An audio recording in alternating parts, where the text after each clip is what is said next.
আব্বু আম্মু তাদের উপকারের প্রতিদান দিতে গিয়ে আমাকে তুলে দিয়েছে রাক্ষসীর হাতে। এক কথায় জীবনটা শেষ করে দিয়েছে। চলুন বুঝিয়ে বলি, আর পরিচয় পর্বটাও শেষ করে দেই। আমি আনোয়ার হুসাইন, বাবা মায়ের আমরা দুই সন্তান। আমার ছোট একটা বোন আছে, সে দশম শ্রেণীর ছাত্রী। আর আমি এবার ভার্সিটি সেকেন্ড ইয়ারে এক্সাম দিয়ে অবসর সময় পার করতেছি। মধ্যবিত্ত পরিবারের একটা ছেলে আমি। আর আব্বুর বন্ধু অনেক বড় লোক, উনি সব বিপদে আমাদের পাশে থেকেছেন। আর এসবের বিনিময়ে আমাকে চেয়েছে তার মেয়ের জন্য। আঙ্কেলের মেয়ে নাকি আমাকে না পেলে মরে যাবে। মায়া, আঙ্কেলের মেয়ে, প্রচণ্ড রাগী মেয়ে, যা চায় তাই হাসিল করে থাকে। আর এই মেয়ের বাকি ইতিহাস পরে জানতে পারবেন। আর তাই এই সময়েই আব্বু আম্মু আমাকে তার প্রিয় বন্ধুর মেয়ের সাথে আমার বিয়ে ঠিক করে দিয়েছে। কি ভাবছেন, আব্বুর বন্ধুর মেয়ে আমাকে ভালোবেসে বিয়ে করতেছে? তাহলে সম্পূর্ণ ভুল ভাবতেছেন। চলুন প্রথম থেকে বলি, তাহলে বুঝতে সুবিধা হবে। ভার্সিটির বেস্ট কাপল অব দ্য ইয়ারে অনেকজন অংশগ্রহণ নিয়েছে, সিনিয়র জুনিয়র অনেকেই। কোয়ার্টার ফাইনালে এসে মাত্র 8 দল টিকেছে। তার মধ্যে সব থেকে এগিয়ে মায়া সাইসের জুটি। তারপরে আমি আর মিম। কোয়ার্টার ফাইনাল আর সেমিফাইনালে 4 দল বাদ হয়ে গিয়েছে, আর বাকি 4 দলের মাঝে চলবে ফাইনাল। খেলায় আমি দ্বিতীয় স্থান, সেটা মায়া মানতে রাজি না। তারপরেও কিছু না বলে চুপচাপ চলতে লাগলো দিনকাল। ফাইনালের দিন ঠিক করা হলো 5 দিন পর। তবে এবার অন্য দিন খেলা হতো কোলে করে 100 মিটার দৌড়, হাত ছুঁয়ে বলে দেওয়া, আরও কিছু হতো। তবে এবার তার সাথে নতুন একটা অপশন জুড়ে দিয়েছে, সেটা হলো কাপল ড্যান্স করতে হবে 4 দলকে। কথাটা শুনে আমি চিন্তায় পড়ে গেলাম, কারণ ড্যান্স আমি কিছু কিছু পারি, তবে মিম খুব ভালো ড্যান্স পারে। মায়া আর সাইদের দিকে তাকিয়ে দেখি ওদের মুখটা কালো হয়ে গিয়েছে, কারণ এরা কেউই ড্যান্স জানে না। যাক, বাসায় এসে ফ্রেশ হয়ে চলে গেলাম মিমদের বাসায় ড্যান্স প্র্যাকটিস করতে। 5 দিনে মোটামুটি ভালো ড্যান্স শিখিয়েছে মিম আমাকে। যেহেতু মায়া আর সাইদ ভালো ড্যান্স জানে না, তাই এটাই আমাদের প্লাস পয়েন্ট, আর এটার ফায়দাই উঠাবো আমি। যাক, ফাইনাল খেলায় মায়াদের থেকে সব দিক দিয়ে একটু পিছিয়ে থাকলেও ড্যান্সের দিক দিয়ে আমরা অনেক এগিয়ে। মায়া আর সাইদ ওরা ড্যান্স মোটামুটি ভালোই করেছে, তবে ওরা ড্যান্সে নিজেদের স্টেপ মেলাতে পারিনি। যাক, এখন দাঁড়িয়ে আছি। কিছুক্ষণ পর ফলাফল ঘোষণা হলো, আমি আর মিম প্রথম হলাম। ব্যাস, মিম এসে আমাকে জড়িয়ে ধরলো। তারপর অনুষ্ঠান শেষ হবার পর আমি আর মিম বাগানের এক কোণায় বসে রইলাম। তখনই দেয়ালের ওই পাশ থেকে কারো কথা কানে আসলো। কি রে মায়া, সাধারণ একটা মধ্যবিত্ত ছেলের কাছে হেরে গেলি তুই? স্যার, নতুন একটা নিয়ম করার কারণে এমনটা হয়েছে। তারপরেও তুই এই ছেলের কাছে হেরে গিয়ে নিজের মান সম্মান সব মাটিতে মিশিয়ে দিয়েছিস। বাদ দে, আর সময় হলে ওই হুসাইনের বাচ্চাকে আমি দেখে নিব। তুই কিছু বলিস না কেন ওই হুসাইনকে? আরে, সে বাবার বন্ধুর ছেলে, তাই জোর দিয়ে কিছু বলতে পারি না। আরো অনেক সমস্যা আছে যা তুই বুঝবি না। ওকে চল বাসায় যাই। তারপর আর তারা চলে গেল। তখন মিম আমাকে বলল, মায়া কি সত্যি তোমার আব্বুর বন্ধুর মেয়ে? হুম। তুমি এই মেয়েটার থেকে দূরে থাকবা সব সময়, না জানি কবে তোমার ক্ষতি করে বসে। ওকে ম্যাডাম, আর চলেন এখন আপনাকে বাসায় নামিয়ে দিয়ে আমি বাসায় যাব। মিম, ওকে মহারাজ চলেন। তারপর মিমকে নিয়ে বাসা দিকে রওনা দিলাম। মিম হলো প্রিন্সিপাল স্যারের মেয়ে। জানি না কেন অনেক ভালো লাগে মেয়েটাকে। আস্তে আস্তে সম্পর্কে জড়িয়ে গেলাম দুজন, এটা প্রিন্সিপাল স্যারও জানে। তারপর মিমকে তার বাসায় নামিয়ে দিয়ে আমি চলে গেলাম আমার বাসায়। খাওয়া দাওয়া করে দিলাম একটা ঘুম। সন্ধ্যায় উঠে দেখি মায়া ফোন দিয়ে রেখেছে কয়েকটা। ফোনটা সাইলেন্ট ছিল, তাই সজাগ পাইনি। ফোনটা হাতে নিয়ে কল ব্যাক করলাম। ফোন রিসিভ করার পর মায়া বলল, একটা অনুষ্ঠানে জিতে তোর ভাব তো দেখি আকাশে উঠে গেছে। ঘুমাইলে সবাই আকাশে উড়ে, কি বলবি বল? আর ফোন দিয়েছিস কেন? তোর সাথে প্রেম করব তাই। গাজার দাম কত হয়েছে রে? আমি কিভাবে জানবো ওই সব ছাই পাশের দাম কত? তাহলে গাঁজাখুরি কথা বলতেছিস কেন তাহলে? ওই চুপ কর। আর পরশুদিন ক্লাসের নোটগুলো আমাকে দিয়ে যা। কেন, তুই ক্লাস করিসনি পরশুদিন?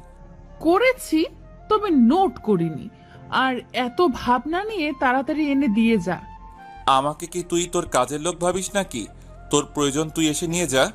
কথাটা বলার সাথে সাথেই ফোনটা কেটে দিল। আমিও আবার শুয়ে গেলাম। ঘুম আসছে না, তাই শুয়ে না থেকে উঠে ফ্রেশ হতে চলে গেলাম। হালকা নাস্তা করে পড়ার টেবিলে বসে পড়তে লাগলাম। কিছুক্ষণ পর হঠাৎ কেউ মাথায় থাপ্পড় দিল। তাকিয়ে দেখি মায়া। আমাকে বলল, কি রে, ফোনে কি বলছিলি? কখন? একটু আগে যে বললি আমি কি তোর গোলাম নাকি, কথাটা? তো ভুল কি বলেছি? তোর লাগলে তুই এসে নিয়ে যা। আমি কেন দিতে যাব? আমার কি ঠেকা পড়ে আছে নাকি? সময় আসলে দেখবি কে কার গোলাম হয়। ওকে। বলেই মায়া নোটগুলো নিয়ে চলে গেল। আর যাওয়ার আগে বলে গেল, তুই যে আমাকে এখান পর্যন্ত আনিয়েছিস তার শাস্তি আমি তোকে দিব। বলেই মায়া চলে গেল। আমি নিজের কাজে মন দিলাম। সকালে রেডি হয়ে ভার্সিটিতে গেলাম। গিয়ে দেখি মিম দাঁড়িয়ে আছে। তারপর দুজনে মিলে ভিতরে গেলাম। ভিতরে গিয়ে দেখি কিছু লোক এক জায়গায় জড়ো হয়ে দাঁড়িয়ে আছে। তাই মিম আর আমি সেখানে গেলাম। গিয়ে দেখি মায়া আর সাইদের কথা কাটাকাটি হচ্ছে। তাই সবাই তাকিয়ে দেখতেছে। হঠাৎ মায়া সাইদের গালে ঠাস করে একটা থাপ্পড় বসিয়ে দিয়ে সেখান থেকে চলে যায়। আমি দাঁড়িয়ে দাঁড়িয়ে ভাবতে লাগলাম, এই মেয়েটা পারেও। এই নিয়ে হয়তো 12 ওদের ঝগড়া হয়েছে। আর শাস্তি হিসেবে সাইদকে একটা কষে করে চর খেতে হয়েছে। এসব বাদ দিয়ে গিয়ে ক্লাসে মন দিলাম। লাঞ্চ টাইমে মিম আমাকে নিয়ে ঘুরতে বের হয়ে গেল। বিকেলে বাসায় এসে দেখি মায়া আর ওর আম্মু এসে বসে আছে। আমি সালাম দিয়ে ভিতরে চলে গেলাম। সবকিছু রেখে চলে গেলাম শাওয়ার নিতে। বাহিরে এসে দেখি মায়া আমার পড়ার টেবিলে বসে কি যেন লিখতেছে। তাই মায়াকে বললাম, ওই তুই কি লিখিস? Love letter. বেশি বক বক করবি না, এমনিতেই মাথা গরম আজকে। আপনার তো সারা শরীরে কারেন্ট চলে 12 মাস। মানে তুই কি বলতে চাইছিস? মানে খুব সহজ। তোর কাছে এটা নতুন কি? দুদিন পর পর সাইদকে মারবি, পরের দিন গিয়ে সরি বলে সব ঠিক করে ফেলবি। তাই অভিনয় না করে যা করার করে বিদায় হ। মায়া লিখা আটকে দিয়ে উঠে চলে গেল। আর কেমন যেন রাগী চোখ দেখিয়ে গেল। পরের দিন সকালে ভার্সিটিতে গিয়ে মিমের সাথে বসেছিলাম। তখনই মায়া এসে সামনে এসে দাঁড়ালো। তখন মিম আমাকে বলল, চলো রাজ, অন্য কোথাও গিয়ে বসি। চলো।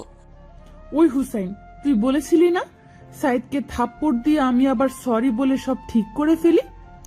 এবার আমি সব শেষ করে দিয়ে এসেছি। তো আমি কি করব এতে? কিছু করতে হবে না। শুনে রাখ, এই মায়া কারোর উপর নির্ভর করে বাঁচে না। দেখবো তোর এসব ভাব কতদিন থাকে। বলেই মিমকে নিয়ে সেখান থেকে চলে আসলাম। তারপর দুজন মিলে ক্লাসে চলে গেলাম। বিকেলে ক্লাস শেষ করে গেল প্রিন্সিপাল স্যারের সাথে দেখা করতে। তাই আমি গেটের বাহিরে বসেছিলাম। মিম বের হওয়ার সময় কেমন রাগী একটা লুক দিয়ে চলে গেল। কিছুক্ষণ পর এসে আমাকে বলল, হুসেইন, তুমি মায়ের থেকে দূরে দূরে থাকবে, ওর সাথে আর কথা বলবে না। কেন, কি হয়েছে? একটু আগে আমার একটা বান্ধবী এসে বলল মায়া নাকি আমার আর তোমার সম্পর্কের মাঝে ফাটল ধরাতে চাইতেছে। তুমি সত্যি একটা বোকা। মানে? মানে হলো, এই মায়া বুঝি আমাদের মাঝে সম্পর্কের ফাটল ধরাতে পারবে। আর তুমি যেহেতু ওর কথা জেনে নিয়েছো, তাই ওর উল্টাপাল্টা কথা বললে সেটা এড়িয়ে চলবে, তাহলেই হবে। ওকে, কিন্তু তারপরেও তুমি ওর থেকে দূরে থাকবে। যেই ফাজিল মেয়ে না জানি কখন কি করে বসে। ওকে, ঠিক আছে। এবার চলেন বাসায়। চলো। তারপর মিমকে তার বাসায় নামিয়ে দিয়ে আমি চলে গেলাম নিজের বাসায়। রাতে বসে বসে পড়তেছিলাম। তখনই মোবাইলটা বেজে উঠে তাকিয়ে দেখি মায়া ফোন দিয়েছে। বিরক্তি ভাব নিয়ে ফোনটা রিসিভ করলাম। মায়া বলে উঠল, কিরে, ফোন ধরতে এত সময় লাগলো কেন? কি বলতে ফোন দিয়েছিস সেটা বল। বাবু, এত রাগ করে না। রাগ শরীরের জন্য ভালো না। আচ্ছা বল, কি বলবি? খেয়েছিস রাতে নাকি এখনো না খেয়ে পড়তেছিস? এসব বলতে ফোন দিয়েছিস? তো তোকে কি প্রেম করার জন্য ফোন দিব নাকি? কথাটা শুনে ফোনটা কেটে দিলাম। কি একটা মেয়ে রে বাবা, আমার পিছনে এভাবে লেগে থাকে। এভাবে কিছুদিন চলে গেল। ভার্সিটি দিনগুলো সুন্দরভাবে কাটতে লাগলো। একদিন সকালে ভার্সিটিতে ঢুকতে যাব, তখনই পিছন থেকে মায়া ডাক দিল। তাই দাঁড়িয়ে গেলাম। কি হয়েছে, কিছু বলবি? তোর জন্য মিম একটা সারপ্রাইজ নিয়ে দাঁড়িয়ে আছে, যা ভেতরে। মায়াকে আর কিছু না বলে চলে গেলাম। আল্লাহ জানে কি হয়েছে। এসব ভাবতে ভাবতে ভিতরে আসতেই মিমকে দেখলাম মাঠের কোণে নিয়ে দাঁড়িয়ে আছে। আমি মিমের দিকে এগিয়ে যেতেই মিম আমাকে দেখে আমার দিকে এগিয়ে আসলো। মিম এসেই আমার দিকে একটা খাম এগিয়ে দিয়ে বলল, হুসাইন, এগুলো কি? আমি কি তোমাকে কম ভালোবেসেছিলাম যে তুমি আমাকে এত বড় ধোঁকা দিলে? মিমের কথা শুনে কিছু বুঝতে পারতেছি না, তাই খামটা খুলে দেখতে লাগলাম। খামের ভিতরে কিছু ছবি, যেটাতে আমি মায়াকে জড়িয়ে ধরে আছি। এরকম আরও কিছু ছবি আছে। ছবিগুলো দেখে মাথাটা চক্কর দিয়ে উঠল। এটা কিভাবে সম্ভব? কিছুই বুঝতেছি না।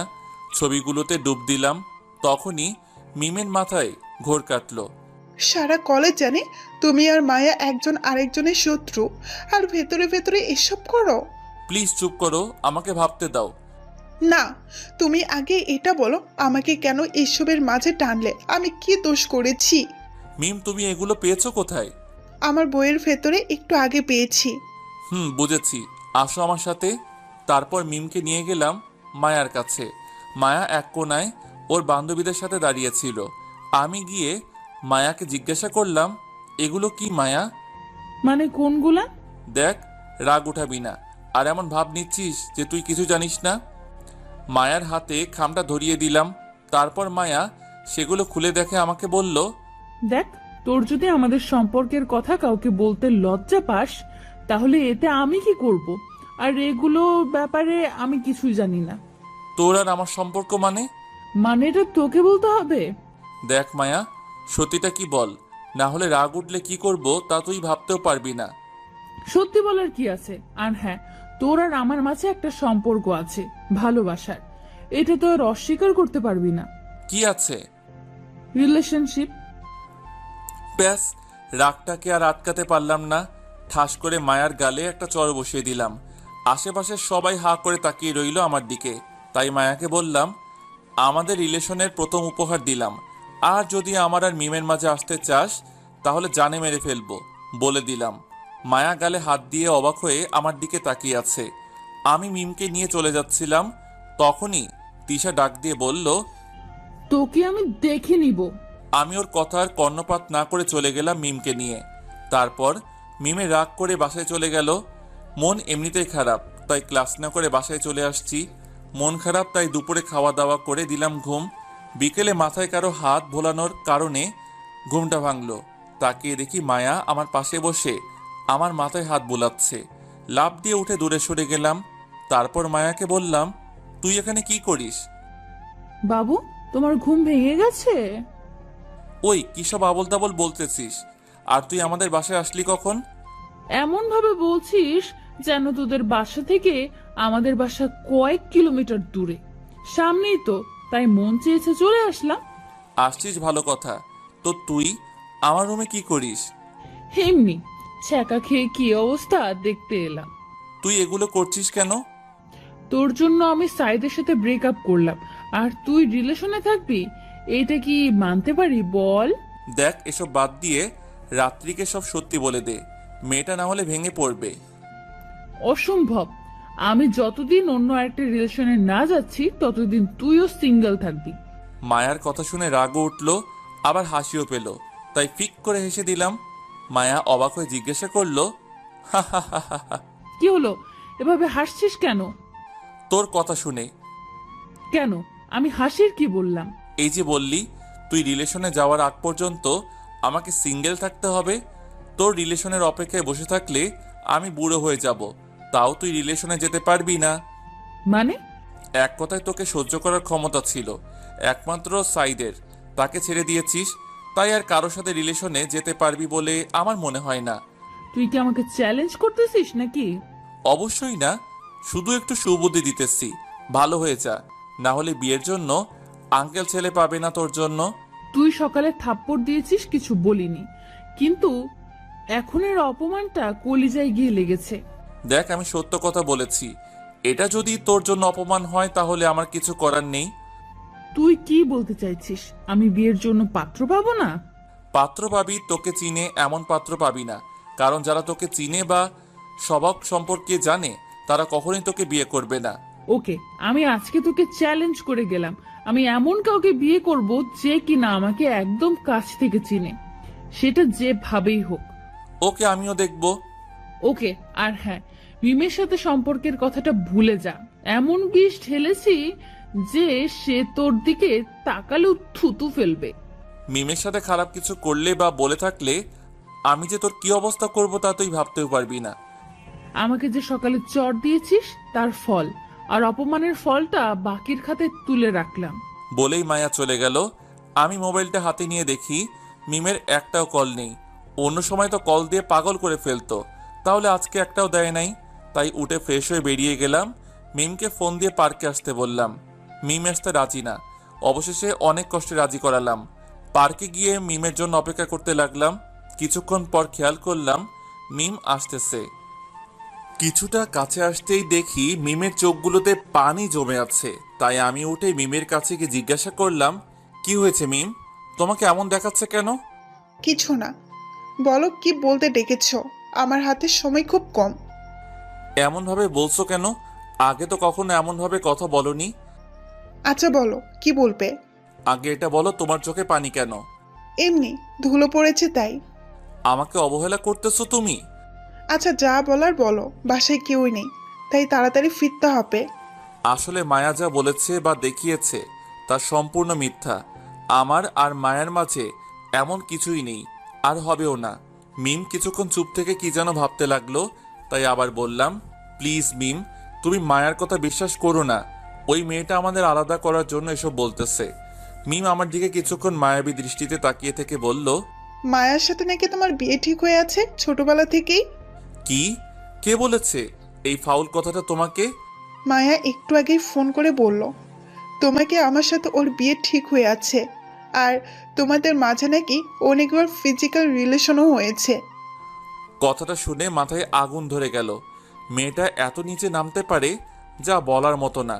তাই মিমকে বললাম, মিম, কিছুদিন আগে তুমি আমাকে বলেছিলে না মায়া আমাদের মাঝে ফাটল ধরাতে চায়? এখন মায়া সেটাই করতেছে। আর তুমি জানো না মায়া জিতার জন্য যে কোনো কিছু করতে পারে বা বলতে পারে। তুমি আগে আমার প্রশ্নের উত্তর দাও, মায়া যা বলেছে সেগুলো কি সত্যি নাকি মিথ্যা? সবগুলো কথা মিথ্যা, আর ওই ছবিগুলো ছিল এডিট করা। তোমাকে বোকা বানিয়ে সে এখন মজা নিচ্ছে। মায়া আসলেই একটা খারাপ মেয়ে। বলেই মিম আমাকে জড়িয়ে ধরলো। আমিও মিমকে জড়িয়ে ধরলাম। তারপর মিমকে বললাম, মিম, তুমি কি আমাকে সত্যি ভালোবাসো? কেন, সন্দেহ আছে নাকি? না, আসলে তুমি এত সহজে ভুল বুঝে ফেলেছো আমাকে, যার কারণে অনেক কষ্ট পেয়েছি আমি। মায়া এমন ভাবে বলেছিল, আমি তো ভয় পেয়ে গিয়েছিলাম। আচ্ছা চলো, এখন মায়ের সাথে একটু মজা নেওয়া যাক। মানে কি করবে তুমি? দেখতে থাকো। বলেই ফোনটা পকেট থেকে বের করে মায়াকে ভিডিও কল দিলাম। মায়া রিসিভ করে আমাকে বলল, কিরে, এই সময় ফোন দিয়েছিস? মুখটা একটু ভার করে ফেললাম আর হালকা কাদো কাদো ভাব নিয়ে বললাম, ওই তুই মিমকে কি এমন বলেছিস যে সে আমাকে থাপ্পড় দিয়ে চলে গিয়েছে? কিছু মন্ত্র পড়েছি, তাতেই কাজ হয়ে গিয়েছে। আচ্ছা, তোর কি মনে হয় তুই হালকা একটু বা বেশি মন্ত্র পড়লে আমার আর মিমের মাঝে ফাটল ধরাতে পারবি? এই দেখ। বলেই মিমকে টান দিয়ে আমার কাছে আনলাম আর কপালে একটা চুমু এঁকে দিলাম। ব্যাস, মায়া যা বোঝার বুঝে গিয়েছে। মায়া আর কিছু না বলে টুক করে ফোনটা কেটে দিয়েছে। এদিকে আমি আর মিম হাসতে হাসতে শেষ। মিমকে বাসায় নামিয়ে দিয়ে এসে খাওয়া দাওয়া করে দিলাম একটা ঘুম। পরের দিন ভার্সিটিতে যেতেই দেখি মায়া এক কোণে দাঁড়িয়ে আছে। তাই আমি মায়ার সামনে গিয়ে দাঁড়িয়ে বললাম, এইভাবে মন খারাপ করে দাঁড়িয়ে আছিস কেন? এমনি, তোকে বলতে হবে নাকি? জানি। কেন তোর মন খারাপ? যা তো, ফালতু বলিস না। আরে রাগ করিস না, আর যা পারিস না তা করতে গেলে এমনই হয়। আর তুই কিভাবে ভাবলি আমাদেরকে আলাদা করতে পারবি? মায়া এবার কিছু না বলে মুচকি হাসি হেসে দিল আর আমার দিকে খারাপ একটা লুক নিয়ে তাকালো। তাই বললাম, এভাবে তাকিয়েছিস কেন? না, এমনি। আর দেখি তোদের সম্পর্ক কতদিন ভালো থাকে। একবারে শরম হয়নি তোর, নাকি আরো পেতে চাস? বাবু, সেটা সময় বলে দিবে। বলেই মায়া চলে গেল আর আমি দাঁড়িয়ে রইলাম ওইখানেই। তারপর হঠাৎ পিছন থেকে কেউ কাঁধে হাত রাখে। তাকিয়ে দেখি মিম। আমাকে বলল, হুসেন, তুমি এখানে দাঁড়িয়ে আছো কেন? এমনি, চলো ক্লাসে যাই। তারপর মিমকে নিয়ে ক্লাসে চলে গেলাম। তবে মায়া আবার কি করে তা নিয়ে টেনশনে পড়ে গেলাম। যাক, যা হওয়ার তা দেখা যাবে। দুপুরে মিম চলে আসলো। ক্লাস না করে আমি বিকেলে ক্লাস শেষ করে মিমকে নিয়ে একটু ঘুরতে গেলাম, মনটা হালকা করার জন্য। তবে মায়ার সেই ভিলেনের মতো হাসিটা ভাবাচ্ছে আমাকে, কি না কি করে নিয়ে টেনশনে আছি। তখনই মিম আমাকে বলল, হুসাইন, কি এত ভাবতেছো তুমি? না আসলে সকালে। তারপর মিমকে সব বললাম। তাই একটু চিন্তা হচ্ছে, ও যেই মেয়ে না জানে কি করে বসে। আরে, এ নিয়ে চিন্তা করো না। ও আর আমাকে ভুল বোঝাতে পারবে না। তুমি আরামে গিয়ে ঘুমিয়ে থাকো। এবার যদি আমাকে ভুল বুঝো তাহলে তোমার সাথে আর কখনোই কথাই বলবো না আমি। ওকে, আর তুমি ওই পেতনিটার থেকে দূরে থাকবে। ওকে। আর মায়া কিছু বললে আগে আমাকে জানাবেন, না জানিয়ে আবার মুখ ফুলে বসে থাকেন না আবার। তুমি মায়াকে বলে দিবে আমার সাথে যেন কথা বলতে না আসে। ওকে, আর কিছু বলতে হবে? হুম। আর আমাদের দেখে যেন হিংসা না করে। ওলে পাগলি, সব বলে দিব এখন, ঠিক আছে? ওকে এখানে নিয়ে আসলে কেন? তোমাকে কিডন্যাপ করব বলে। শয়তান। চলো একটু হাঁটি, তারপর না হয় যা বাসায় চলে যাব। চলো। কিছুক্ষণ পর হঠাৎ ফোনটা বেজে উঠল। তাকিয়ে দেখি আব্বু ফোন দিয়েছে, তাই রিসিভ করলাম। কিরে, কোথায় তুই? এই তো একটু বাহিরে, বাসায় আসবো একটু পরে। তাড়াতাড়ি আয়, কাজ আছে একটু। ওকে, আসতেছি বলেই ফোনটা কেটে দিলাম। তখনই মিম আমাকে বলল, বাসায় যেতে বলেছি নাকি? হুম। ওকে চলো, আজকে বাসায় চলে যাই, পরে আরেকদিন আসবো। ওকে চলো। তারপর মিমকে তার বাসায় নামিয়ে দিয়ে আমি চলে গেলাম আমার বাসায়। কলিং বেল দিতেই ছোট বোন এসে দরজা খুলে দিল। ভিতরে যেতেই অবাক হয়ে গেলাম, কারণ ভিতরে মায়া, আঙ্কেল আন্টি সহ আমাদের পরিবারের সবাই বসে আছে। আজকে তো অনুষ্ঠান বা এমন কোনো বিশেষ দিন নেই, তাহলে সবাই একসাথে বসে এই বাড়িতে। মায়ের দিকে তাকিয়ে দেখি ম্যাডাম আমাকে দেখে লজ্জা পাচ্ছে, এমন ভাব করতেছে। আমি অবাক হব নাকি? সবাই এখানে কেন এটা ভাববো, এটাই বুঝতেছি না। তখনই আব্বু বলল, কিরে, দাঁড়িয়ে দাঁড়িয়ে কি ভাবতেছিস? যা গিয়ে মায়ার ওখানে গিয়ে বস। কোনো কিছু না ভেবে মায়ার পাশে বসে গেলাম। আস্তে করে মায়াকে জিজ্ঞেস করলাম, কিরে তোরা এখানে কেন সবাই? চুপচাপ বসে থাক, সব জানতে পারবি কেন আমরা এখানে। আমি আর কিছু না বলে চুপচাপ বসে রয়েছি। কিছুক্ষণ পর আঙ্কেল বলে উঠল, এবার বল, কবে ওদের বিয়ের দিনটা ঠিক করলে ভালো হয়? ওদের যেহেতু পরীক্ষাটা এগিয়ে এসেছে, তো পরীক্ষা শেষ হোক, তারপরে একদিন ধরে বিয়ে দিয়ে দিব। ওকে, তাহলে পরীক্ষাটা শেষ হোক। ওনাদের কথা আমার মাথার উপর দিয়ে যাচ্ছে, তাই মায়াকে আবার জিজ্ঞাসা করলাম, কার বিয়ের কথা চলতেছে? আমরা চলে গেলে সেটা তোর আব্বুকে জিজ্ঞেস করিস, তাহলেই হবে।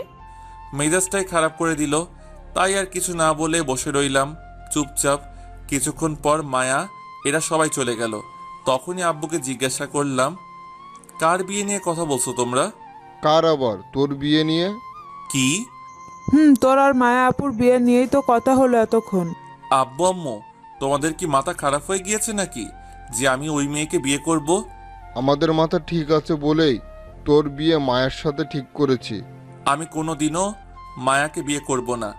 তোরা তো একজন আরেকজনকে ভালোবাসিস, তাহলে বিয়ে করতে সমস্যা কোথায়? মায়াকে যে আমি ভালোবাসি এটা কে বলেছে তোমাদের? কেন, মায়া তো বলল তোরা নাকি একজন আরেকজনকে ভালোবাসিস অনেক আগে থেকে। ওই মেয়েটা পাগল হয়ে গিয়েছে, আর আমি অন্য আরেকজনকে ভালোবাসি, তাই মায়া প্রতিশোধ নিতে এটা করতেছে। তুই আবার কাকে ভালোবাসিস? তারপর মোবাইল থেকে মিমের ছবিটা বের করে সবাইকে দেখালাম। তারপর মিমের সম্পর্কে সব বললাম। তখন আব্বু বলল, আচ্ছা, আমি মায়ের আব্বুর সাথে কথা বলে দেখি। আর হ্যাঁ, এই মায়া নামের মেয়েটাকে বউ করার স্বপ্ন ভুলে যাও। বলেই ভিতরে চলে গেলাম নিজের রুমে। রাগে মাথাটা গজগজ করতে লাগলো। এসব ফাউল চিন্তা বাদ দিয়ে চলে গেলাম ফ্রেশ হতে। ফ্রেশ হয়ে বের হতেই দেখি মোবাইলে কল আসতেছে। তাকিয়ে দেখি মায়ার ফোন, তাই বিরক্তি নিয়ে ফোন করলাম। মায়া বলল, ধাক্কাটা সামলাতে পেরেছিস তো, নাকি আবার অজ্ঞান হয়ে গিয়েছিস? জি, সামলেও নিয়েছি, আর তোর ব্যাপারে সব বলেও দিয়েছি। আর তারা এবার আঙ্কেলের সাথে কথা বলে তোর অভিনয় সমাপ্ত করে দিবে, চিন্তা করিস না। মায়া চুপ হয়ে গেল আমার কথা শুনে। বুঝলাম টেনশনে পড়ে গেছে মেয়েটা, তাই আবার বললাম, কিরে এবার তুই ধাক্কা খেলি নাকি? তবে দেখি কি করা যায়। দেখ মায়া, এসব সিরিয়াস বিষয় নিয়ে পাগলামি বন্ধ কর, না হলে খুব খারাপ হবে বলে দিলাম। খারাপ যাই হোক, বিয়ে তো আমি তোকেই করব। রাগে মাথাটা ফেটে যাচ্ছে, তাই ফোনটা কেটে দিলাম। কিছু না বলে চুপচাপ বসে রইলাম। রাতে খাওয়া দাওয়া করে দিলাম একটা ঘুম। সকালে ফ্রেশ হয়ে নাস্তা শেষ করে ভার্সিটিতে গেলাম। ভিতরে যেতেই মায়া সামনে এসে দাঁড়ালো। আমি পাশ দিয়ে চলে যাওয়ার সময় মায়া বলে উঠল, এভাবে কতদিন পাশ কাটিয়ে চলে যাবি? কিছুদিন পর তো আমার হাতের মুঠোয় আসতে হবে। আমি কোনো কথা না বলে ক্লাসে গিয়ে মাথা নিচু করে বসে রইলাম। ক্লাস শুরু হতে অনেক টাইম বাকি, তাই ক্লাসে কেউ নেই, তাই মায়ার কথাগুলো ভাবতেছি। তখনই কাঁধে কারো হাতের ছোঁয়া পেলাম। তাকিয়ে দেখি মিম। কি হয়েছে? এভাবে মন খারাপ করে বসে আছো কেন? কিছু না বলে মিমকে জড়িয়ে ধরলাম। চোখ দিয়ে পানি চলে আসলো আপনা আপনি। জানি না চোখের পানিটা কেন এসেছে। মিম হয়তো কিছুটা অবাক হয়েছে আমার এমন আচরণে। তাও মিম জিজ্ঞাসা করলো, হুসেন, কি হয়েছে আমাকে বলো। কালকে বাসায় গিয়ে দেখি। তারপর মিমকে সব বললাম। এখন কি করব নিজেই বুঝতেছি না। আচ্ছা, তোমার আপু যেহেতু বলেছে কথা বলবে, সেহেতু দেখো কি হয়। মিম, তুমি জানো না মায়া যে করেই হোক এটা করে ছাড়বে। ওর মতো মেয়ে পারে না এমন কোনো কাজ নেই। হারে কিচ্ছু হবে না, দেখে নিও। তাই যেন হয়।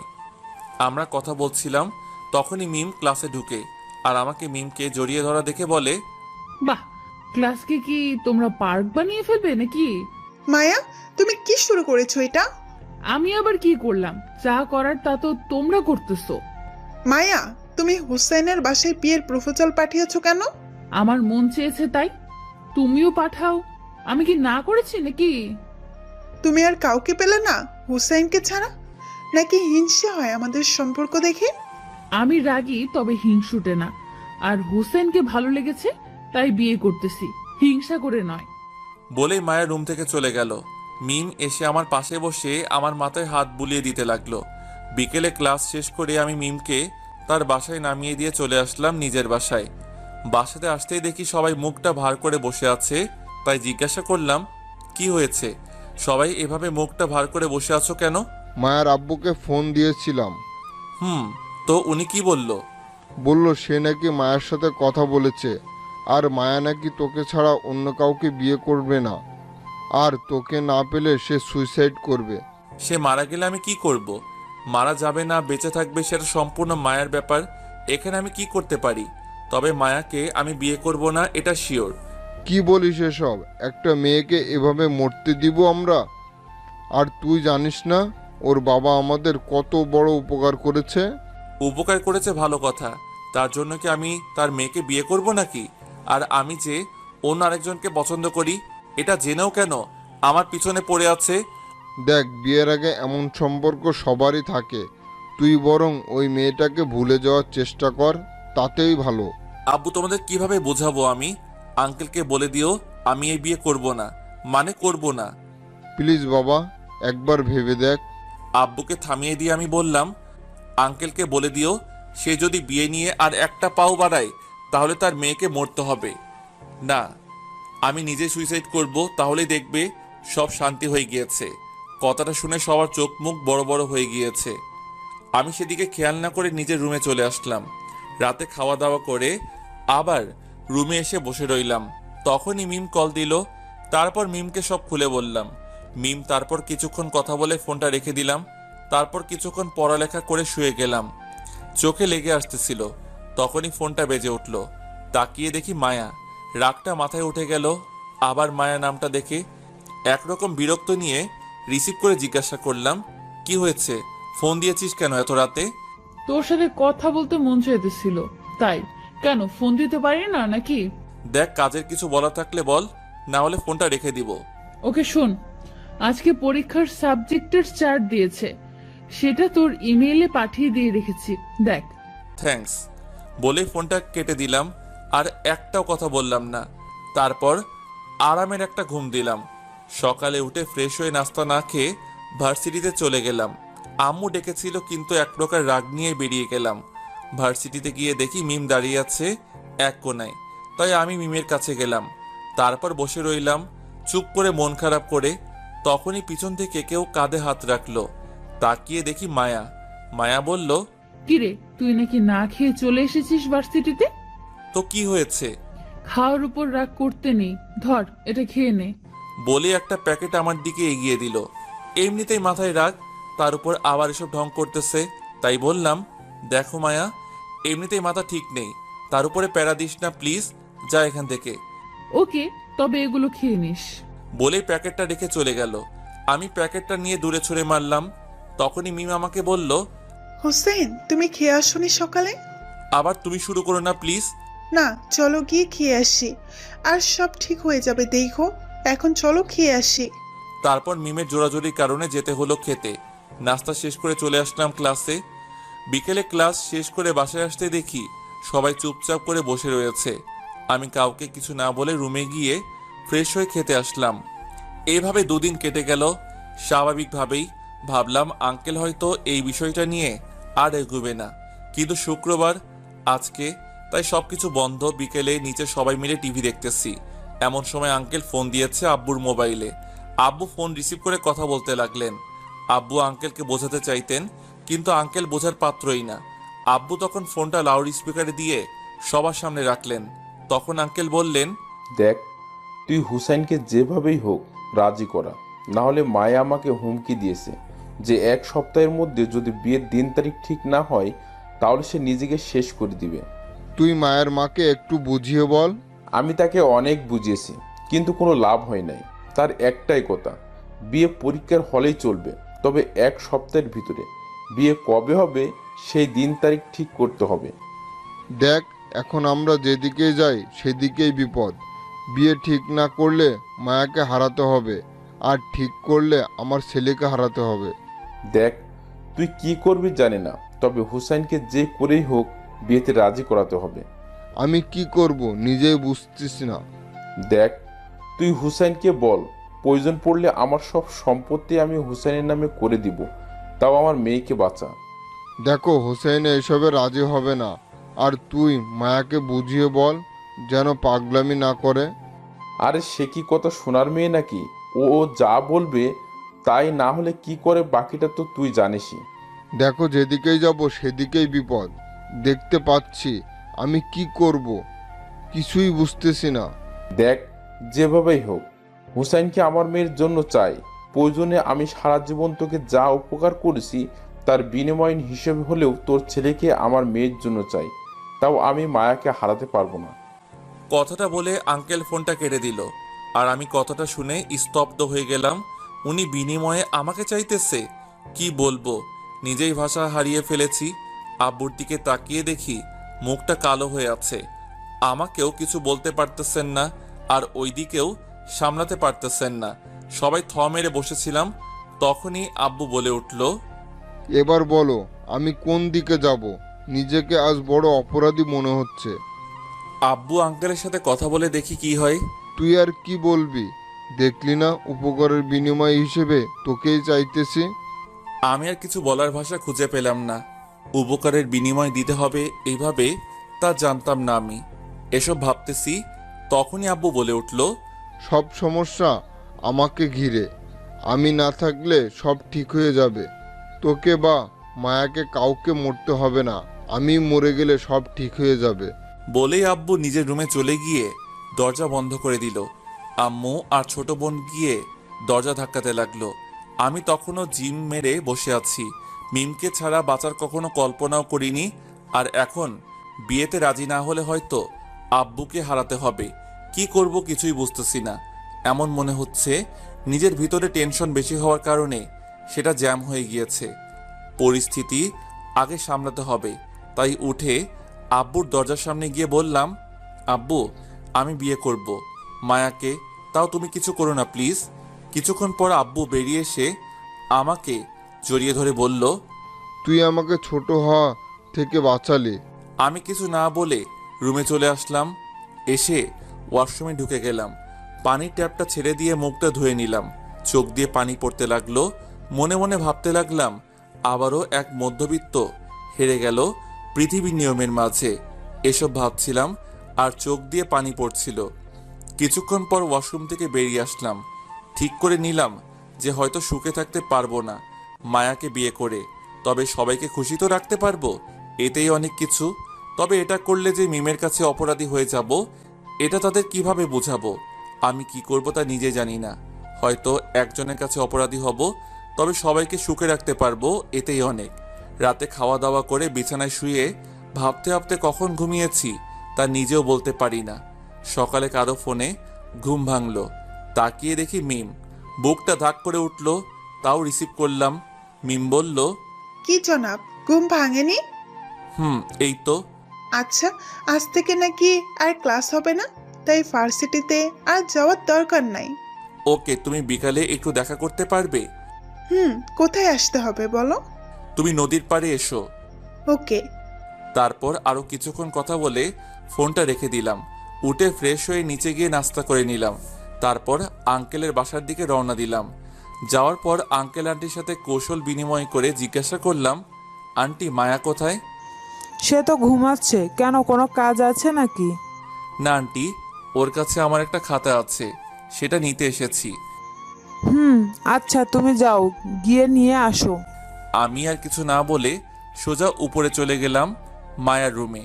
গিয়ে দেখি এখনো ঘুমাচ্ছে। ঘুমন্ত অবস্থায় মায়াকে কেউ দেখলে বলবে না মায়া এমন কাজ করতে পারে, কারণ ঘুমালে মায়াকে অনেক মায়াবী লাগে। মায়াকে হালকা করে ডাক দিতে সে আমাকে বলল, কি রে, তুই আমার রুমে এত সকালে? সূর্য আজকে কোন দিকে উঠলো? ছাদে আয়, তোর সাথে কথা আছে আমার। বলে আমি ছাদে গিয়ে দাঁড়িয়ে রইলাম। কিছুক্ষণ পর মায়া এসে আমাকে বলল, কি রে, কি বলবি বল? প্লিজ এসব কাহিনীগুলো থামা, আমি আর নিতে পারতেছি না।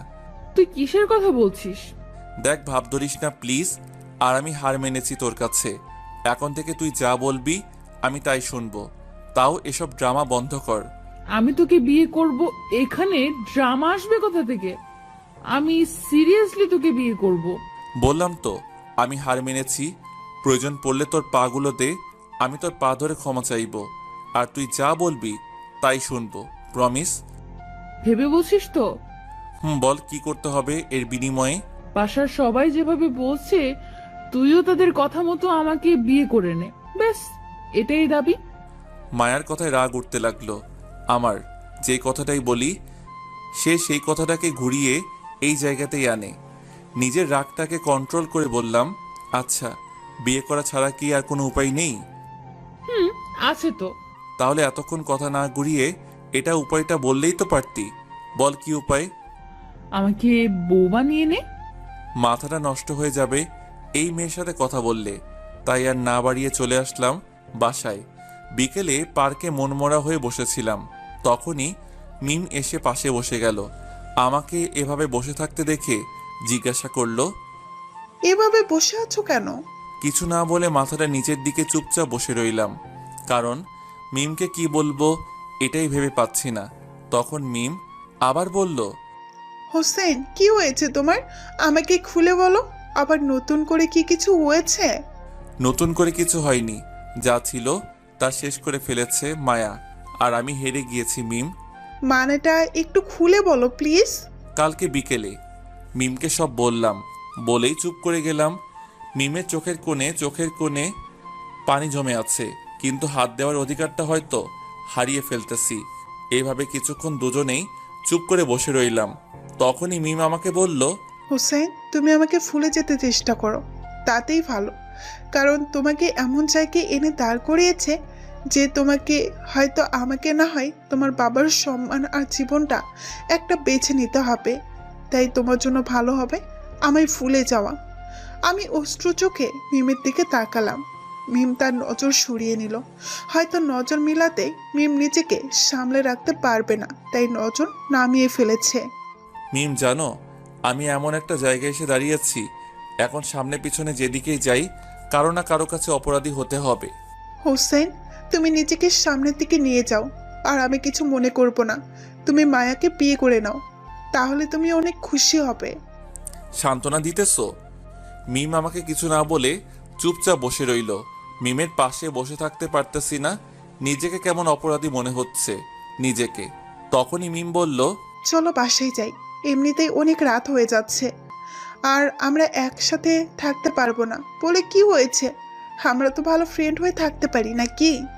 জানি না, তোমাকে হারিয়ে খোদার উপরে রাগ করব, নাকি এত সুন্দর জীবনটা নষ্ট করে দেওয়ার জন্য তাকে দোষ দিব? এটাই বুঝতেছি না। হয়েছে, এবার চলো বাসায় যাই। তারপর আর কিছু না বলে মিমকে তার বাসায় নামিয়ে দিয়ে আমি বাসায় চলে আসলাম। জানি না আজকে কি হারিয়েছি, তবে নিজের জীবনের সব থেকে দামি জিনিস হারিয়েছি এটা বুঝতে পারতেছি। তবে মায়ার উপর প্রচুর রাগ হলো। তার দরকার বিনিময়ে ভালোবাসা, তাই তাকে বিনিময়ের ভালোবাসাই দিব। কখনো মনে জায়গা করতে পারবে না। মায়াকে বিনিময়ে সব কিছু দিব, তার সাথে আমার সম্পর্ক থাকবে শুধু উপকারের বিনিময়ে ভালোবাসা। মায়াকে আর তুই না, এখন থেকে আপনি করে বলবো, কারণ সে সব ভেঙে দিয়েছে শুধু বিনিময়ের ভালোবাসা চেয়ে। পরের দিন সকালে ভার্সিটিতে গিয়ে এক কোণে বসেছিলাম, তখনই মায়া এসে বলল, কি রে, আজকে তোর নায়িকা কোথায়, দেখতে পাচ্ছি না? কিছু না বলে চুপচাপ বসে রইলাম। তখনই মায়া আবার বলল, কি রে, কথা কানে যায় না? জি বলেন, আমি শুনতেছি। আমার মুখ থেকে আপনি শুনে মায়া হয়তো চমকে গিয়েছে, ওর মুখে রিয়াকশন এটাই বলতেছে। নিজেকে সামলে নিয়ে মায়া বলল, ওই, তুই আমাকে আপনি করে বলছিস কেন? আরে আপনার বাবা আমাদের এত উপকার করেছে, তাহলে আমি আপনাকে তুই বা তুমি কি করে বলি বলেন? খোঁচা দিতেছিস নাকি? আরে না, আপনারা বিনিময়ে আমাকে চেয়েছেন, আমি তো বিয়েতে রাজি হয়ে গিয়েছি, এতে খোঁচা দেওয়ার কি আছে? দেখ, তোর আপনি আমার ভালো লাগতেছে না, আর এসব ঢং বাদ দে। দেখুন, আপনারা উপকার করেছেন তাই সম্মান প্রাপ্য, আর আমি ঢং করতে যাব কেন? আমি তো রিয়েলিটিতে চলতেছি, আর তাই যদি কেউ উপকার করে তাকে সম্মান দিয়ে কথা বলতে হয়। ওকে, ডাকতে থাক, আর সম্মান দেওয়া ভালো। বলেই মায়া উঠে চলে গেল। আমি সেই জায়গাতেই বসে রইলাম। এভাবে কেটে গেল কিছুদিন। এর মাঝে বিয়ের দিন ঠিক হয়ে গিয়েছে, আমার পরীক্ষাও প্রায় শেষ। আমি পরীক্ষার মাঝে নিজেকে ব্যস্ত রাখার চেষ্টা করলাম, আর ওরা যা বলে তাতেই তাল মিলিয়ে চলতে লাগলাম, কারণ যা হারাবার তা তো হারিয়ে ফেলেছি।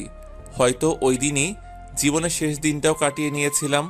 পরীক্ষার শেষ দিনে মায়া সবাইকে বিয়ের কার্ড দিয়ে দাওয়াত দিতে লাগলো। সবাই শকড হলো আমার আর মায়ার বিয়ের কথা শুনে। পরীক্ষা শেষ আজকে, তাই বাসায় এসে ঘুমিয়ে গেলাম। আর এক সপ্তাহ পরে বিয়ে। সন্ধ্যায় ঘুম ভাঙলো, মাথায় হাত দিয়ে বুলিয়ে দিতেছে। তাকিয়ে দেখি মায়া, তাই লাফ দিয়ে উঠে বললাম, আপনি এখানে কেন?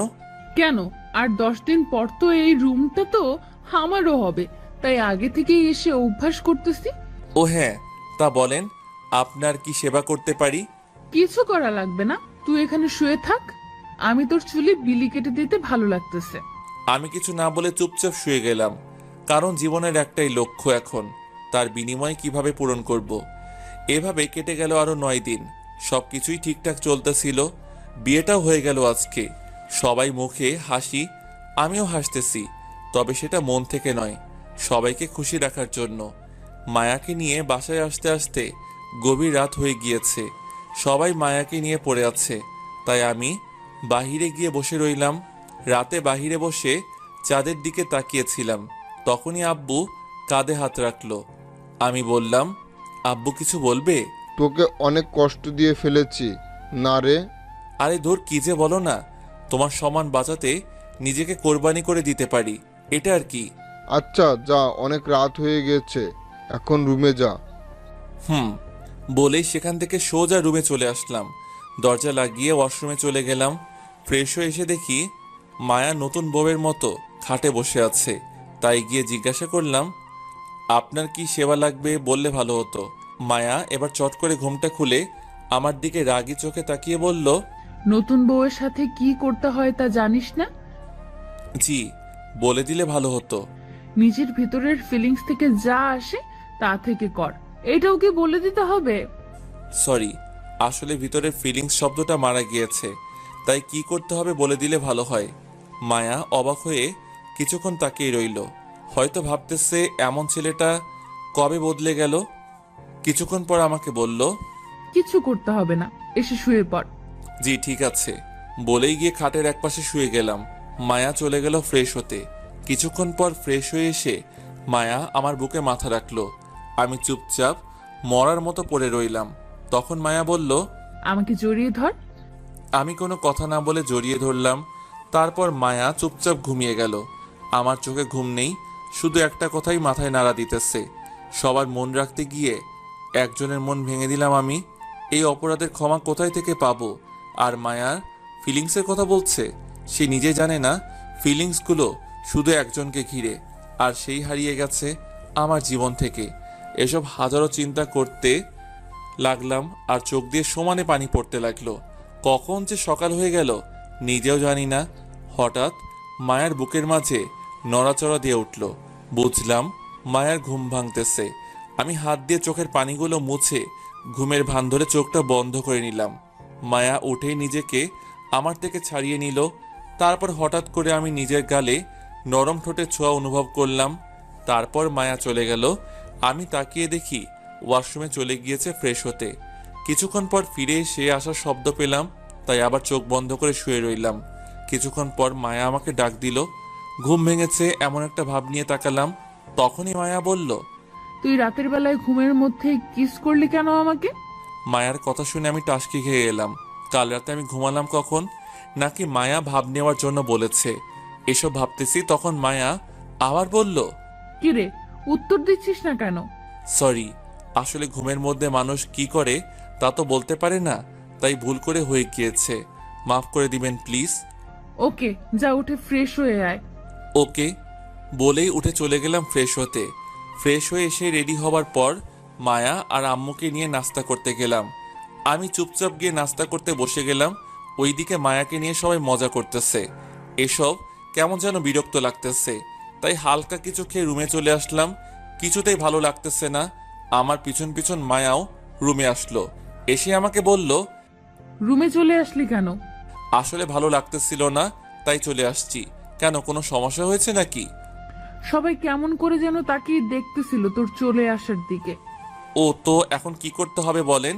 আমার সাথে বাহিরে আয়, আর সবার সাথে হাসি মুখে কথাবার্তা বলবি। ওকে, এই হাসিটা চলবে?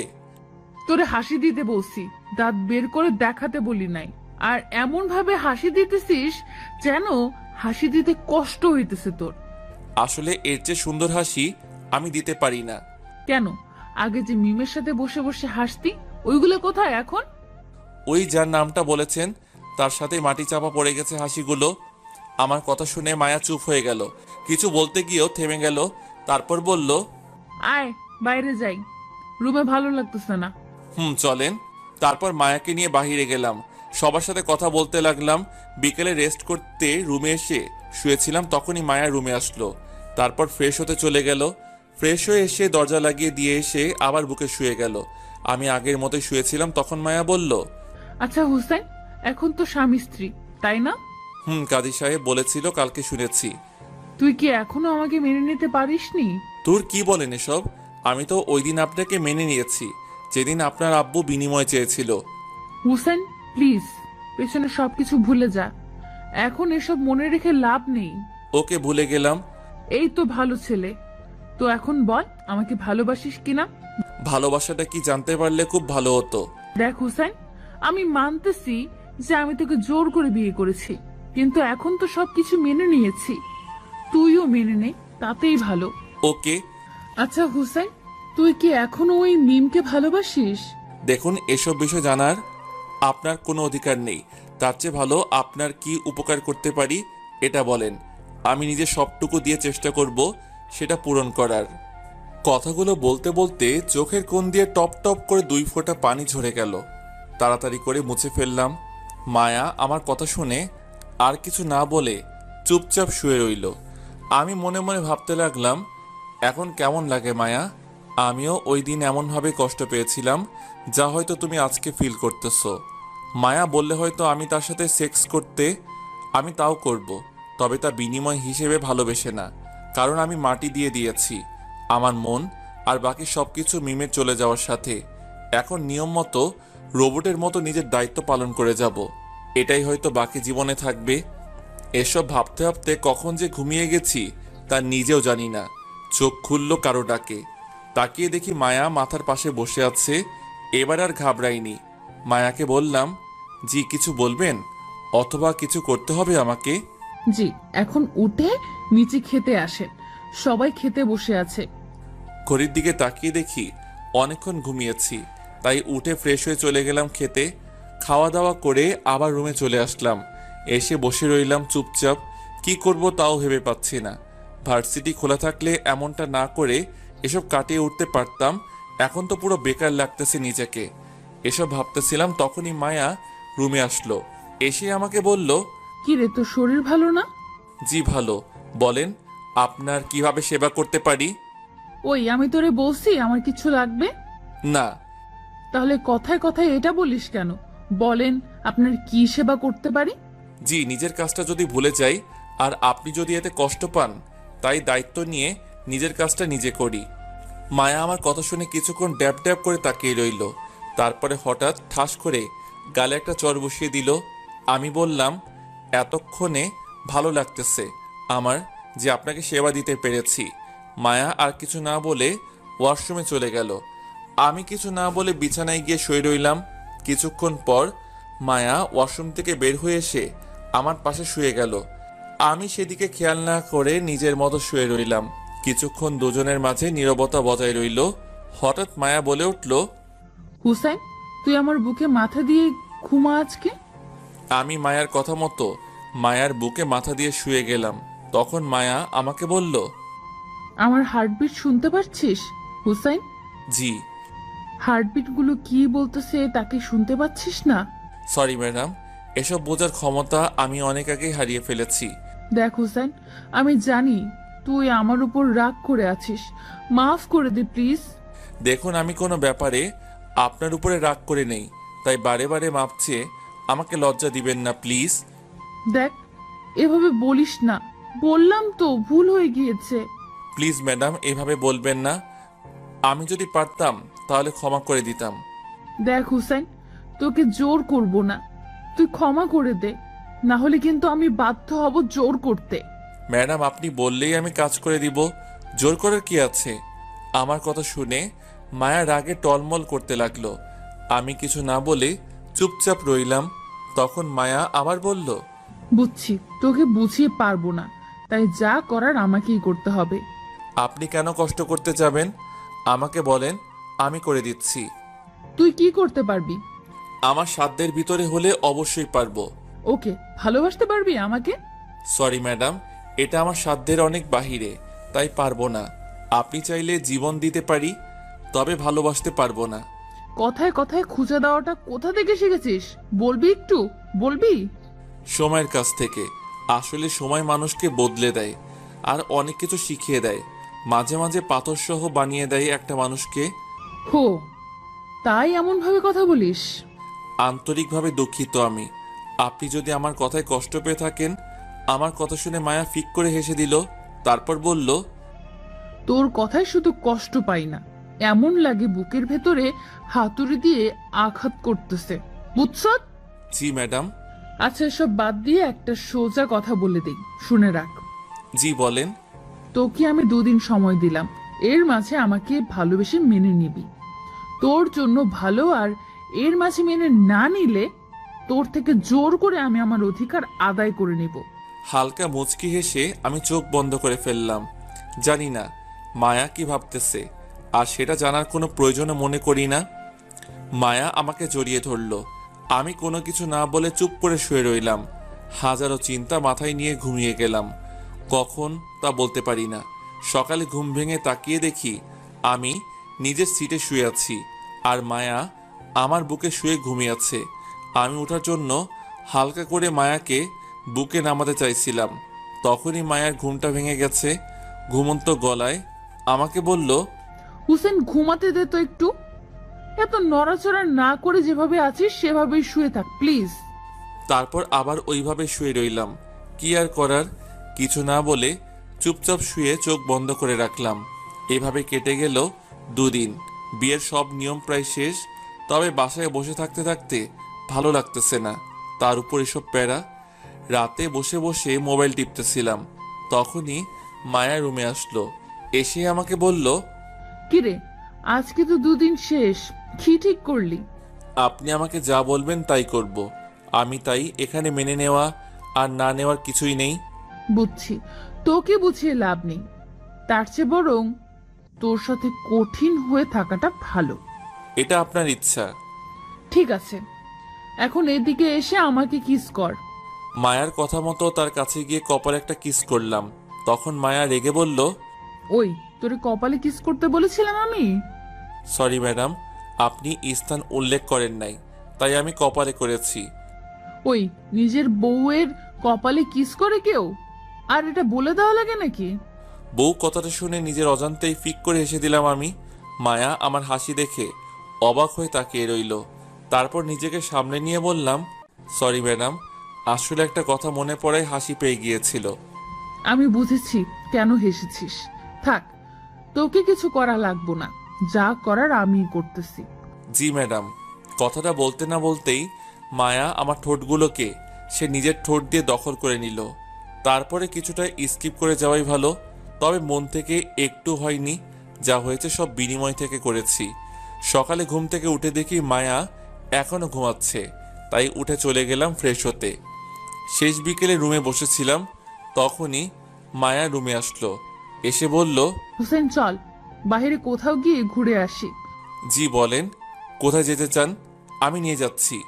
তুই আবার শুরু করে দিলি? রেডি হয়ে নে, ঘুরতে যাব ব্যাস। তোকে কোথাও নিয়ে যাওয়া লাগবে না, আমি যাব, তুই শুধু সাথে থাকলেই হবে। ওকে। তারপর রেডি মায়ের সাথে বের হলাম। তখন মায়া আমাকে বলল, মুজিবনগর অনন্য পার্কে যাই। পার্কে নামটা শুনে হালকা অবাক হলাম, কারণ ওই পার্কে আমি আর মিম প্রায়ই বসে গল্প করতাম, আর ওই পার্কে হাজারো স্মৃতি জমা আছে। মায়া ওই পার্কে যেতে বলেছে কেন, এসব ভাবতেছিলাম। তখনই মায়া আবার বলল, কিরে, যাবি নাকি এখানেই বসে থাকবো সারাদিন? তারপর গাড়ি নিয়ে বেরিয়ে গেলাম বাসা থেকে। ওই পার্কে যেতে যেতে সন্ধ্যা হয়ে গিয়েছে। ভিতরে ঢুকে আমি মায়ার সাথে হাঁটতেছি আর মিমের সাথে বসে থাকা সেই জায়গাগুলো দেখতে লাগলাম। কেন জানি বুকের ভিতরে হালকা ব্যথা অনুভব করতে লাগলাম, আর চোখের কোণে হালকা হালকা পানি জমা হতে লাগলো। পানিগুলো মুছে হাঁটতে লাগলাম, কারণ এই পানিগুলোর কোনো মূল্য নেই পৃথিবীর কাছে, কারণ বেইমানি করে ফেলেছি তার সাথে, এখন অপরাধী হিসেবে বেঁচে আছি আমি। এসব ভাবতে ভাবতে আনমনে হাঁটতেছি। তখন মায়া ডাক দিয়ে বলল, কিরে, অতীতে চলে গেলি নাকি? আসলে শরীরটা ভালো লাগতেছে না। ও, আমি তো মনে করেছিলাম তুই মিমের কথা ভাবতেছিলি। আমি আর কিছুই বললাম না, চুপচাপ নির্বাক দর্শকের মতো কিছুক্ষণ কাটিয়ে আসলাম মায়ার সাথে। বাসায় এসে খাওয়া দাওয়া করে রুমে চলে আসলাম।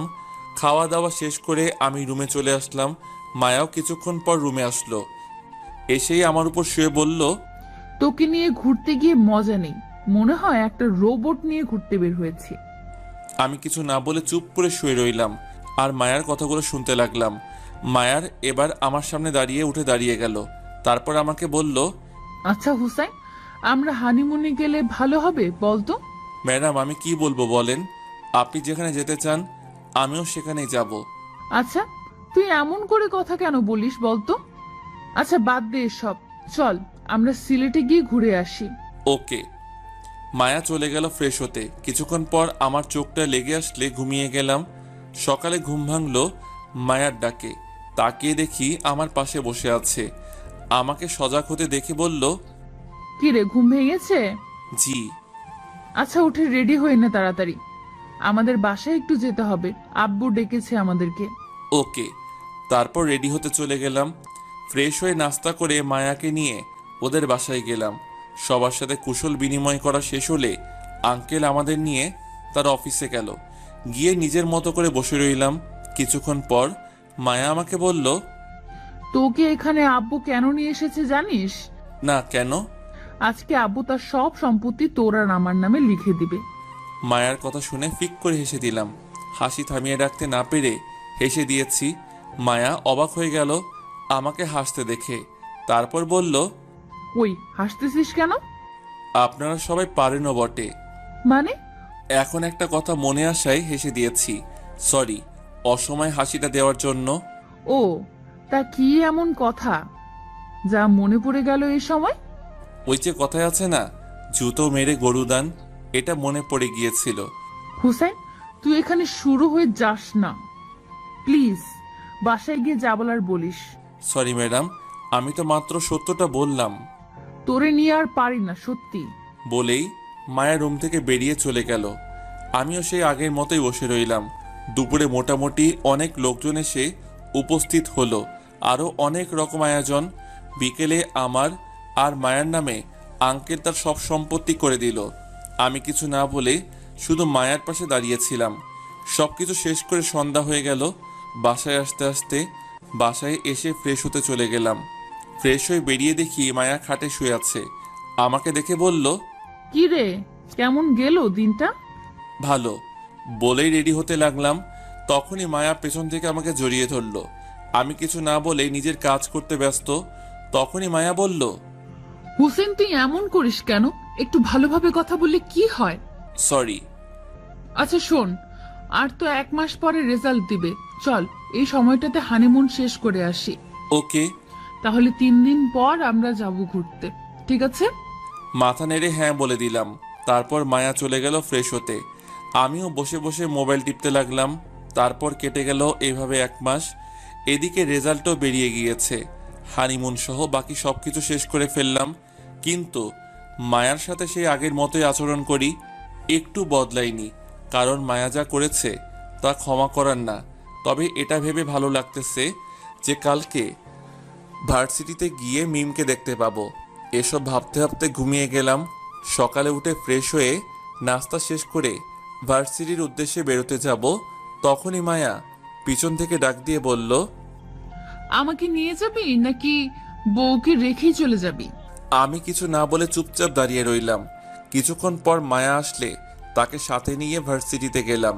ভিতরে গিয়ে সবার সাথে কথা বলে চুপচাপ ক্লাসরুমে বসে রইলাম। কিছুক্ষণ পর ক্লাস শুরু হয়ে গেল, কিন্তু মিম এখনো আসেনি।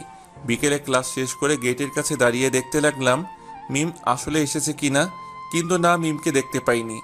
অবশেষে তিশাকে আসতে দেখে সেখান থেকে সরে গিয়ে একটু দূরে দাঁড়িয়ে রইলাম। তারপর মায়াকে নিয়ে বাসায় চলে আসলাম। মিমকে দেখতে না পেয়ে মনে একটা ভয় কাজ করতে লাগলো। তাও নিজেকে সান্ত্বনা দিয়ে বললাম, আজকে হয়তো আসেনি, কালকে আসবে। এসব ভাবতেছিলাম, তখনই মায়া বলল, কি রে, কি এত চিন্তা করতেছিস? না এমনি। ও আচ্ছা, ঘুমা। তারপর এসব ভাবতে ভাবতে ঘুমিয়ে গেলাম। সকালে উঠে ফ্রেশ হয়ে মায়াকে নিয়ে ভার্সিটিতে গেলাম। মায়া ভিতরে চলে গেল। আমি মাঠের এক কোণে দাঁড়িয়ে নীরবে দু চোখে মিমকে খুঁজতে লাগলাম, কিন্তু মিমের নাম গন্ধ নেই। কাউকে কিছু জিজ্ঞাসা করতে পারতেছি না, তাই নীরবেই চারপাশে দেখতে লাগলাম। হঠাৎ পিছন থেকে কাঁধে হাত রাখলো, তাই হালকা ঘাবড়ে গেলাম। পিছনে তাকিয়ে দেখি মায়া। আমাকে এভাবে ঘাবড়াতে দেখে মায়া বলল, আরে ভয় পাস না, আমি। কিছু বলবেন? তুই যাকে খুঁজতেছিস সে এই ভার্সিটিতে আর আসবে না।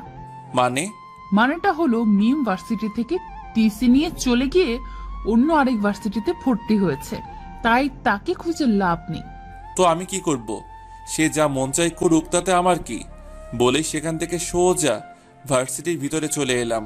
প্রচুর কান্না পাচ্ছে এখন কেন জানি, তাও সবকিছু চেপে গেলাম নিজের ভিতরে। আমার জন্য একটা মেয়েকে ভার্সিটি বদলে ফেলতে হলো।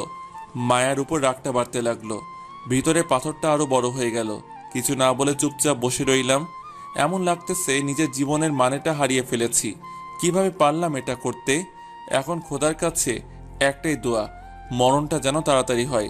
নিজেকে নিজের ভিতর বন্দি করে নিয়েছি। কিভাবে পার করব এই অপরাধ বোধটা নিয়ে? এভাবে চলতে লাগলো দিনগুলো। নিজেকে এখন অনেক শক্ত করে নিয়েছি। মায়া এখনো পারেনি আমার ভালোবাসা আদায় করতে। এইভাবে কেটে গেল 6 মাস। বিকেলে আমি ঘুমাচ্ছিলাম, তখনই মায়া এসে ডাকতে লাগলো। আঙ্কেল নাকি হঠাৎ অসুস্থ হয়ে গিয়েছে, তাই উঠে হসপিটালে গেলাম। শেষ রাতের দিকে আঙ্কেলের সাথে কথা বলার সুযোগ হয় সবার। আঙ্কেল সবার সাথে কথা বলে শেষে আমাকে আর মায়াকে তার কাছে ডেকে নিয়ে যায়। ভিতরে গিয়ে আঙ্কেলের পাশে বসতেই আঙ্কেল আমাকে বলল, হুসাইন, আমি যতদিন পর্যন্ত সুস্থ না হই ততদিন তুমি আমার অফিসটা সামলাও বাবা। আঙ্কেল, মায়া সবকিছু সামনে নিবে, আপনি চিন্তা করবেন না। দেখো, মায়ে বা তুমি দুজনের একজন সামনে নিও, এতটুকুই। আর ভার্সিটির পড়া শেষ হলেই তোমাকে অফিসে বসতে হবে না, মনে রেখো। আমি কিছু না বলে চুপচাপ বসে রইলাম। তারপর আরো কিছুক্ষণ কথা বলে রুম থেকে বেরিয়ে আসলাম। তখন মায়া বলল, আমি মেয়ে হয়ে অফিস সামলাবো আর তুই কি করবি? দেখুন, আপনার আব্বুর অফিস, তাই আপনি সামলালেই ভালো হবে, না হলে পরে আবার। কথাটা বলতে গিয়েও থেমে গেলাম। তারপর বললাম, তার চেয়ে ভালো আপনি সামলান। মায়া হয়তো বুঝতে পেরেছে কি বলতে চেয়েছি, তাই রাগী মুখ নিয়ে আমার দিকে তাকিয়ে বলল, তুই না বলিস আমি যা বলবো তুই তাই শুনবি? বলেন, কি করা লাগবে? কাল থেকে বাবা সুস্থ হওয়ার আগ পর্যন্ত তুই অফিস সামলাবি। কি আর করার, তাই হ্যাঁ বলে দিলাম। তারপর সকালে বাসায় চলে আসলাম। এসে ফ্রেশ হয়ে চলে গেলাম অফিসে। ম্যানেজার সব কিছু বুঝিয়ে দিয়েছে, তাই অত একটা অসুবিধা হয়নি। দুপুরে লাঞ্চ টাইমে মায়া অফিসে এসে হাজির খাবার নিয়ে। কিছুটা আজব লাগলো, এখানে খাবার আনার কি আছে? সবাই খেতে চলে গেল। তখন মায়া আমাকে খাবার রেডি করে দিতে দিতে বলল, সরি সকালে ওইভাবে কথা বলার জন্য। আরে না, ঠিক আছে। দেখ, তুই একটা বিষয় নিয়ে রাগ করে আছিস সেই প্রথম থেকে, আবার এটা নিয়ে রাগ করে বসে থাকিস না। আমি কারো উপর রাগ করি না। আচ্ছা তাহলে আজকে তোকে আমি খাইয়ে দেব। তারপর প্লেটটা নিয়ে নিজের হাতে খাইয়ে দিতে লাগলো। আমি কিছু না বলে চুপচাপ খেতে লাগলাম। খাওয়া দাওয়া শেষ করে মায়া আমাকে বলল, শোন, আজকে তোর আর হসপিটালে যাওয়ার দরকার নেই, তুই বাসায় গিয়ে রেস্ট করিস। আমি কাল বা পরশু চলে আসবো বাসায়। ওকে। মায়ার যাওয়ার আগে জড়িয়ে ধরল। আমি কিছুটা ঘাবড়ে গিয়ে বললাম, এটা একটা অফিস, কেউ চলে আসতে পারে। কেউ আসবে না, আর আসলেও সিসি ক্যামেরায় দেখা যাবেই। আর বেশি কথা না বলে চুপচাপ জড়িয়ে ধর আমাকে। আমি আর কিছু না বলে চুপচাপ দাঁড়িয়ে রইলাম। কিছুক্ষণ পর মায়া চলে গেল। আমি আবার অফিসের কাজে মন দিলাম। তারপর অফিসের কাজ শেষ করে বাসায় চলে আসলাম। যাক, অনেক দিন পর ভালো লাগতেছে মায়াকে রুমে না দেখে। এভাবে কেটে গেল 3 বছর।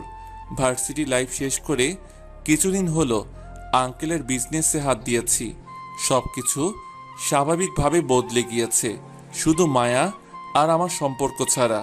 কারণ আজও মায়াকে মাফ করতে পারিনি আমি।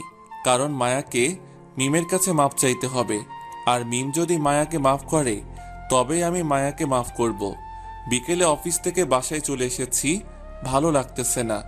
আমাকে দেখে মায়া বলল, কিরে, তুই এত তাড়াতাড়ি চলে আসলি, শরীর খারাপ নাকি তোর? না, আমি ঠিক আছি, এমনি ভালো লাগতেছে না, তাই চলে এসেছি। আচ্ছা ঠিক আছে, তুই বসে থাক, আমি তোর জন্য পানি নিয়ে আসতেছি।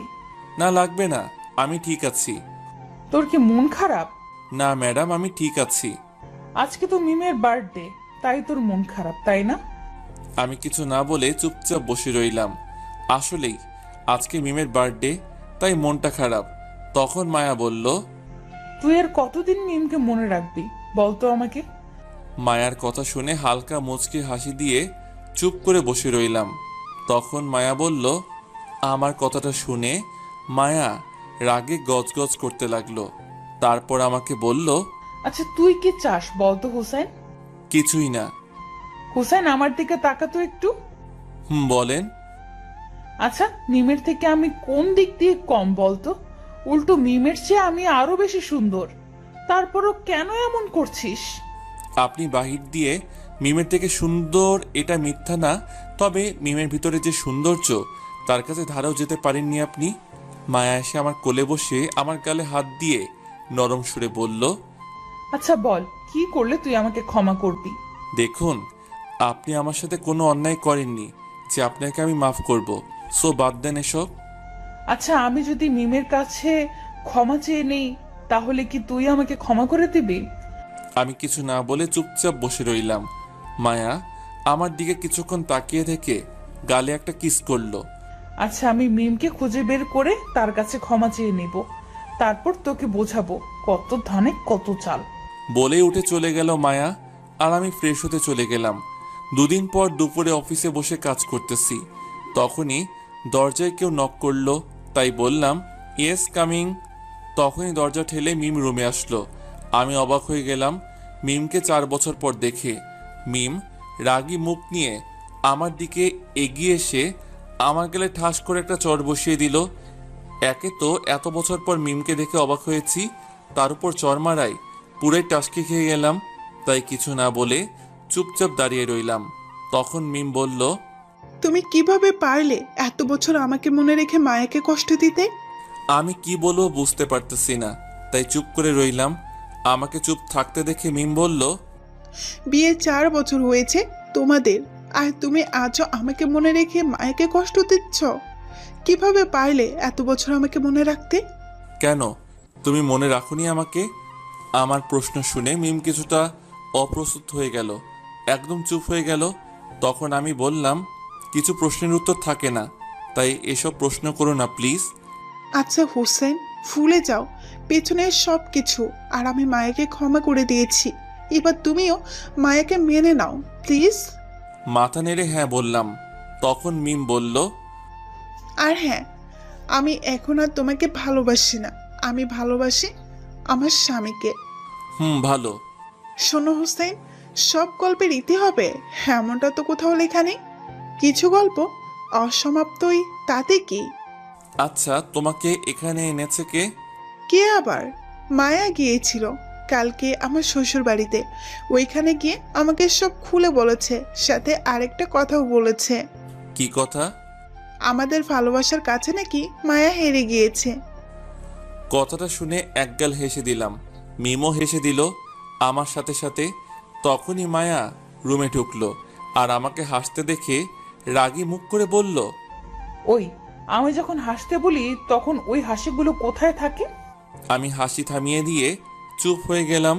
তখন মিম বলল, হোসেন, তুমি মায়াকে একবার ভালোবেসে দেখো, সে আমাকে ফুলিয়ে দেবে, এত ভালোবাসবে তোমাকে। কিছু না বলে শুধু মাথা নেড়ে হ্যাঁ বললাম। আচ্ছা, তাহলে আমি এখন আসছি, সন্ধ্যায় আবার দেখা হবে। ওকে। তারপর মিম চলে গেল।